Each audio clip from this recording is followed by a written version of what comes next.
Okay, so here are our last two example problems. This is example 9. We've been working our way up to some, heavy hitters here. And let's talk again. When you are going through the Unit 3 test, you're not going to know what's what. You're going to try a basic use substitution, and you're going to see how things shape up.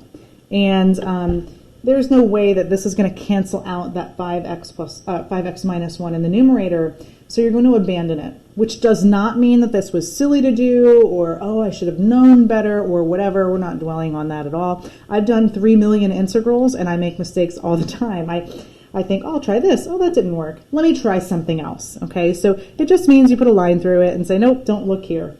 Or you could erase it, but that's kind of, I don't know. I don't want you to waste too much time. You can just put a line through it and it's fine.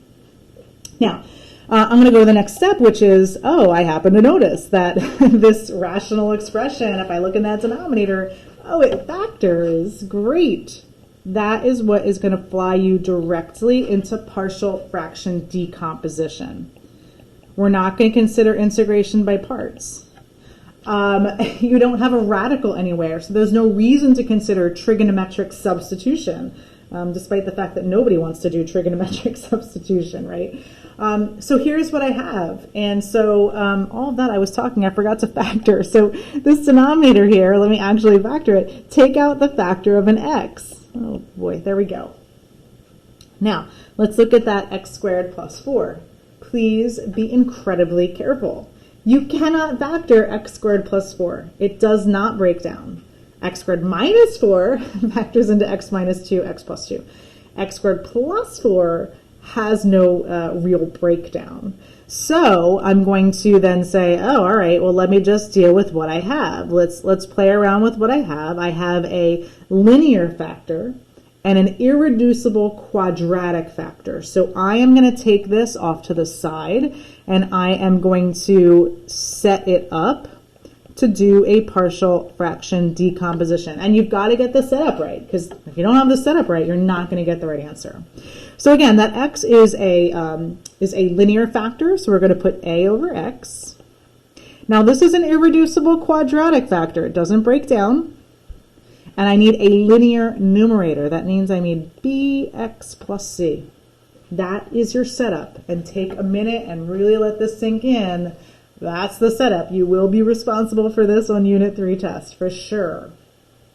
Now, I'm going to come in here and handle this rational equation. I'm going to multiply everybody through by that LCD. If I were going to get a common denominator, what would it be? Everybody gets hit. That's what maintains the equal sign on this rational equation.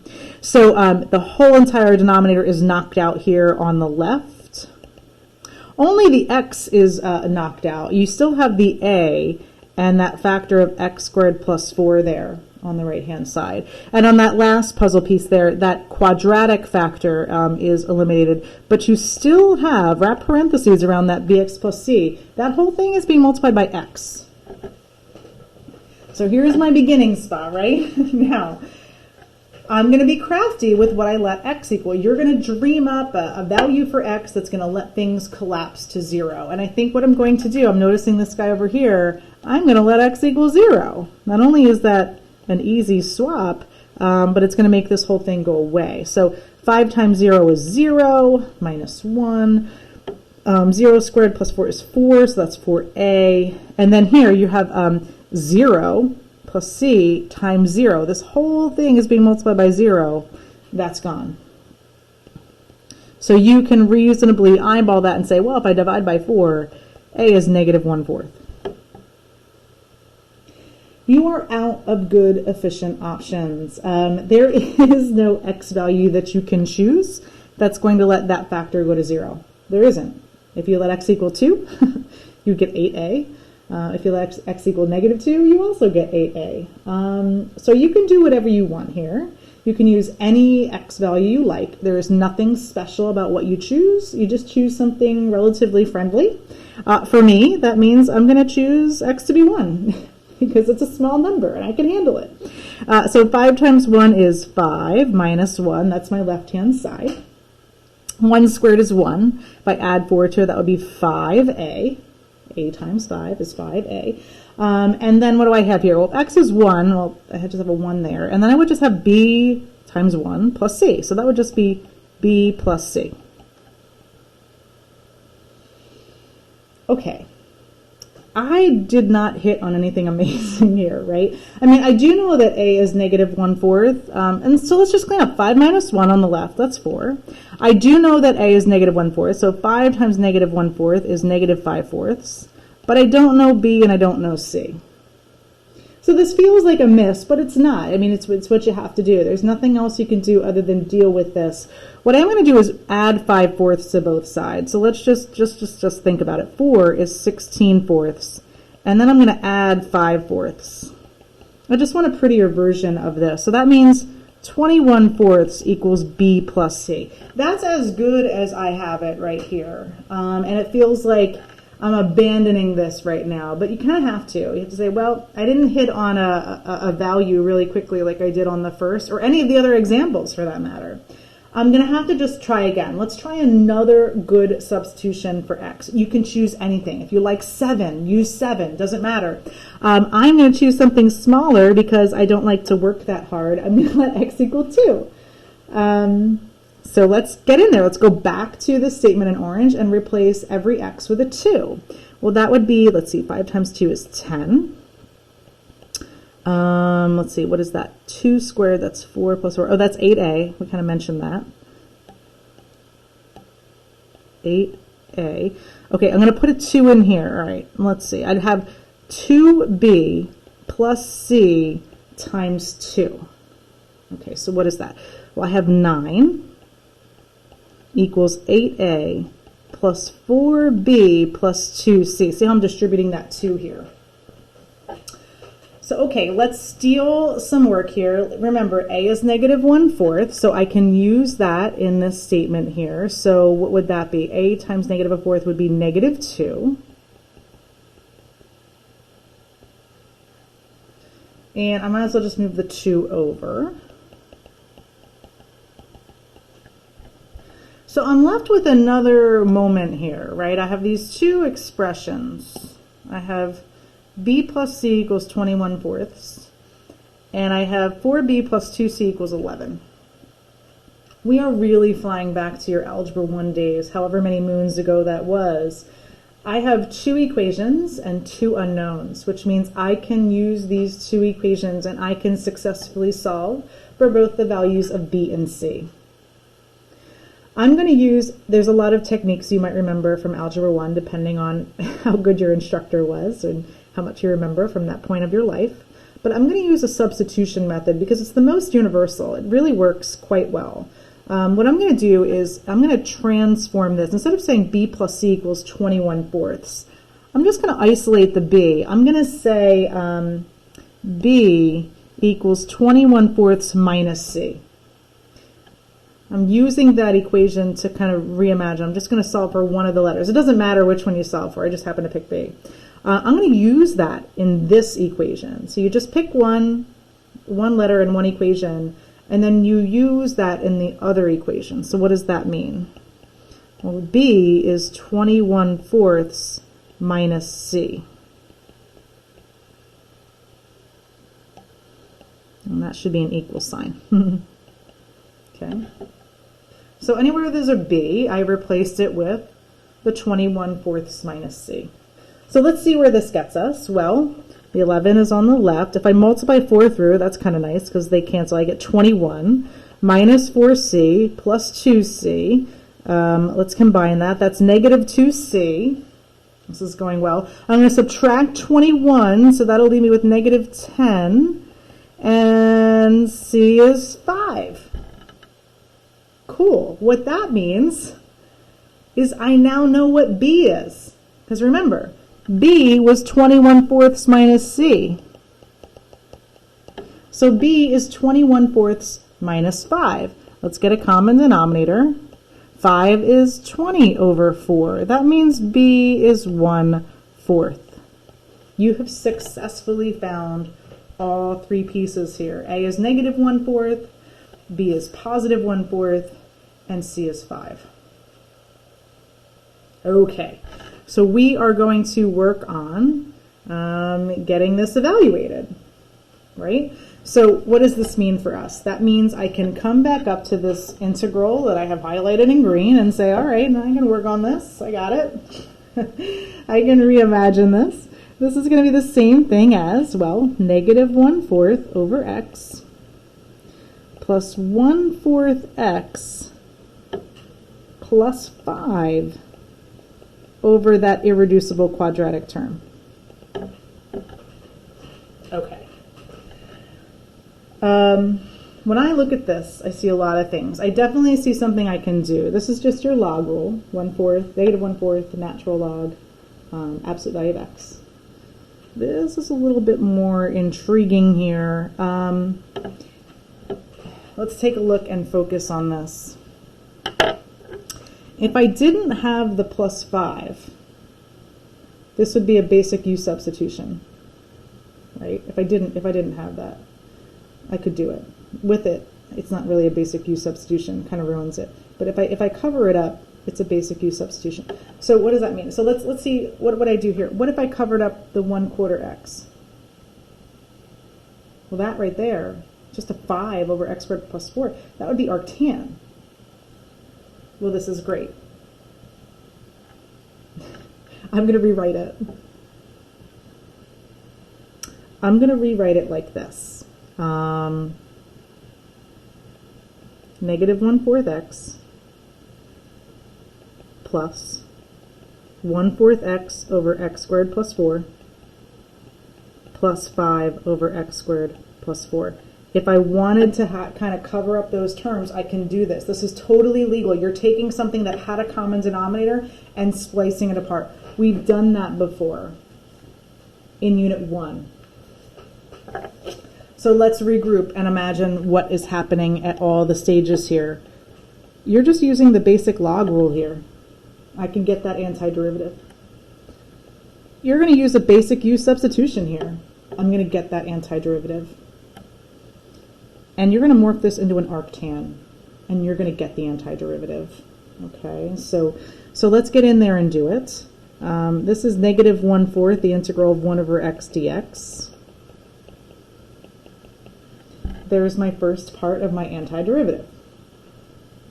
The middle guy, we're going to have a little bit of work here. You're going to let u equal x squared plus 4. That means du is 2x dx. And let's sort of imagine what this integral is. I'm just kind of taking the 1/4 out, if that's okay. I'll cancel those x's because those are gone. That's the whole point. And so what do I have here? This is now 1/8 the integral of 1 over u du. Well, I know that. That's 1/8 natural log absolute value of u. That's going to be 1/8 natural log x squared plus 4. Now again, you could relax the absolute values on there. It's up to you. Okay. Now for arctan, handling this last piece. Let me rewrite what's happening here. We're taking the 5 out. Right? You're going to let u equal x and a equal 2. Now remember, du is dx. So what do I have here? Well, I have 5, and I'm going to have the integral of 1 over u squared plus a squared du. That is 1 over a arctan of u over a plus c. Now I'm not forgetting the 5. There's my 5. So let's put all of this together. I've got, and I have to switch back to x, right? So what do I have? I have 5 times 1 over a, that's 1/2. So 5 halves, arctan of x over 2. I've got my antiderivatives all over the place, right? So okay, here's part of my antiderivative, and part of my antiderivative, and part of my antiderivative. So let's be cohesive about it. Let's put it all together. Your answer to this integral is negative 1/4 natural log absolute value of x plus 1/8 natural log. Now you can relax the absolute value if you prefer or not, depending on your comfort level. You can always leave the absolute value in, and you're always going to be right. And here's the last leg of my antiderivative. That is a mouthful. Now here's why professors really love this question, because you can kind of see we've checked the box on a lot of different integration methods, so this is a pretty good one to keep in your back pocket. You have a basic integration rule here, you have a U substitution, and you have arctan, all in the same problem that happen to come out of using the method of partial fraction decomposition. You kill 5 birds with one stone with this one question, which also leads me to the moment of telling you there are not as many questions on Unit 3 tests as there were on Unit 1. There can't be. This is quite time consuming. This is not do a quick derivative and get out. This is very involved, okay? But this is a great problem. All right, here's our last one. This is example 10. Now, I need to remind you about something. This is very important, so I hope you watch all of these videos before you do WebAssign. I hope you always watch all of the videos before you do WebAssign. But listen, if you have a situation like this, we have talked about this before. This is what's known as an improper fraction. What does that mean? Well, I know that like 10/3 is an improper fraction because the numerator is bigger than the denominator as a mixed number. You could rewrite it. I just did that part in my head, right? Well, this is an improper fraction because the degree of the numerator is greater than or equal to the degree of the denominator. And I know we're not like in class or whatever, but if I could ask you, like, what do you do in this situation? You have to do something algebraic. You have to not have it be improper. You have to actually divide it out so it's no longer improper. Translation here, you need to actually do a long division on these polynomials to break this down and not have it be an improper fraction. So we're going to do it. I am also going to show you the way that I was taught by my Algebra 2 teacher. I'm still traumatized by it, but it's super helpful. She was great at explaining it. I need to take the x squared. This is how a lot of people will set it up. They'll set it up like this.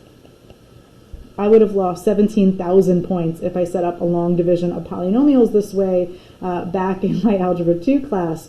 My teacher was very strict about representing every single part of the polynomial, even if it wasn't there. Meaning, see how you're missing an x term? You need to incorporate that. So let's instead of just saying x squared minus 1, we're going to do this. We're going to say x squared plus 0x minus 1. Same thing in here. 3x to the 4th plus 1. Yeah, but you have all these missing terms. What's missing? Well, you have no x cubed term. You have no x squared term. You have no x term. But then you have a 1. This is how I was instructed to set up long division of polynomials, and I stick by it. This will help you organize your terms and not make a mistake. You can only add and subtract like terms. This is really important. So if we didn't go over this last time, here you go. If I did, consider this part 2. So what I'm going to do with this long division, as always, is I am going to come at this and say, what do I need to multiply x squared by to get exactly 3x to the 4th? I don't care about any other parts of this division, and that would be a 3x squared. That's what I'm going to multiply by. I distribute. Matched, that's great.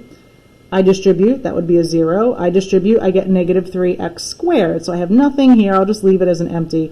And then I have minus 3x squared. But see how I have like everything organized by column of what's happening. And that's the important part, okay? So I'm gonna carry this through, right? I have 3x to the 4th minus 3x to the 4th. Good, they're annihilated. That was the whole point of matching the first term exactly. You want it to go away and vanish. So mission accomplished. What I have over here is I have no x squareds minus negative 3x squareds, which is positive 3x squared minus negative, that's a positive. That's my remainder, right? Now, I'm going to bring down the next couple of terms. What do I bring down? 0x plus 1. I play the same game again. I need to multiply x squared by something to exactly match and get 3x squared. Well, that's 3. I'm putting it over here because that's my number column. I'm not putting it here because it's not an x term. It doesn't really matter where you put it, but again, you can see I'm traumatized. I'm going to take the 3. I'm going to multiply it by x squared. I'm going to multiply it by 0x, which is 0, and I'm going to multiply it by negative 1. The whole point of this is so 3x squared minus 3x squared is annihilated and it vanishes. Mission accomplished. What do I have as my remainder here? Is I am going to have 1 minus negative 3, and that is a 4. So here's what I have so far. You have just worked all of this out. You have just paid attention to all of this and kind of played around with it. And now I am going to integrate. So what does this mean? It means what I had in here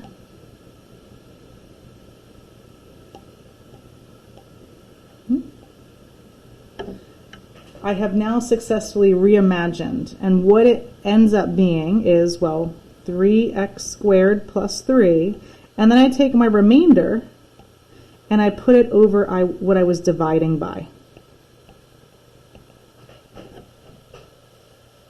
Okay. So you've just got rid of the improperness. Okay. So let's think about it in terms of the integration for the rest of the problem. You've broken it down into smaller pieces. That's amazing. You can pretty much answer this off the top of your head for the most part, right? Because if you're integrating 3x squared, that would be 3x cubed over 3, otherwise known as x cubed, right? I'm just using the power rule.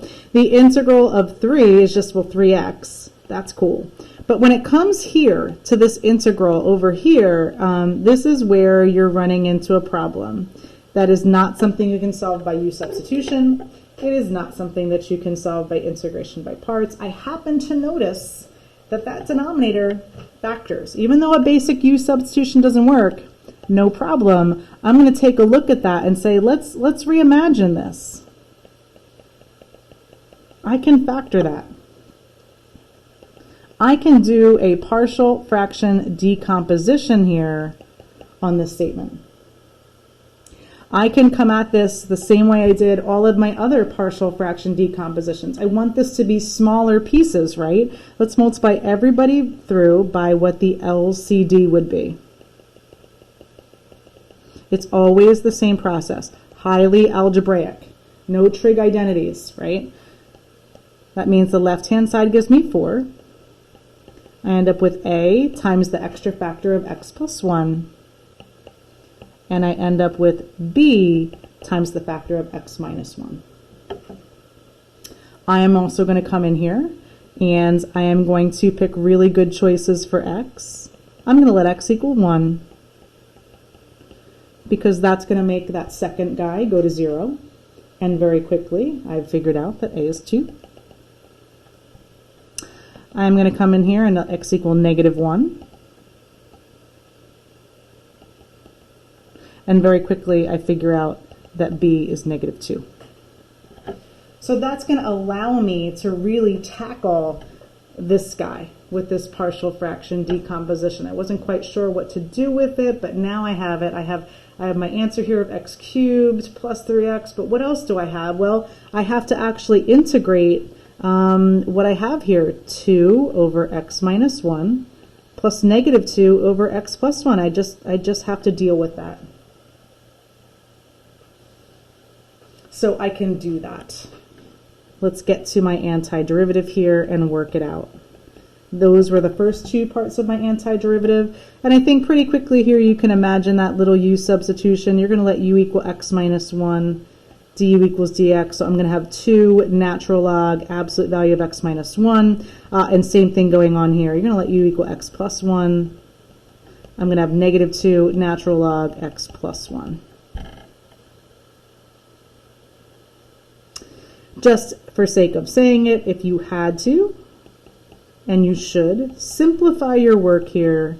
You can use your tricks and properties of logarithms to collapse that down. Okay, so again, these are heavy hitters here at the end, right? Because it looks like an unassuming, nice little integral, but it attacks some things that we've talked about previously in this class. You get a lot of information out of this one question. I get to know that you realize that when the degree of the numerator is greater than or the same as the denominator, you have to do a long division first. You execute that long division, you handle the basic integrals and get those antiderivatives, and then this guy ends up being a partial fraction decomposition. So some basic integrals along with that partial fraction decomposition. Certainly this is the advanced integration techniques coming into play.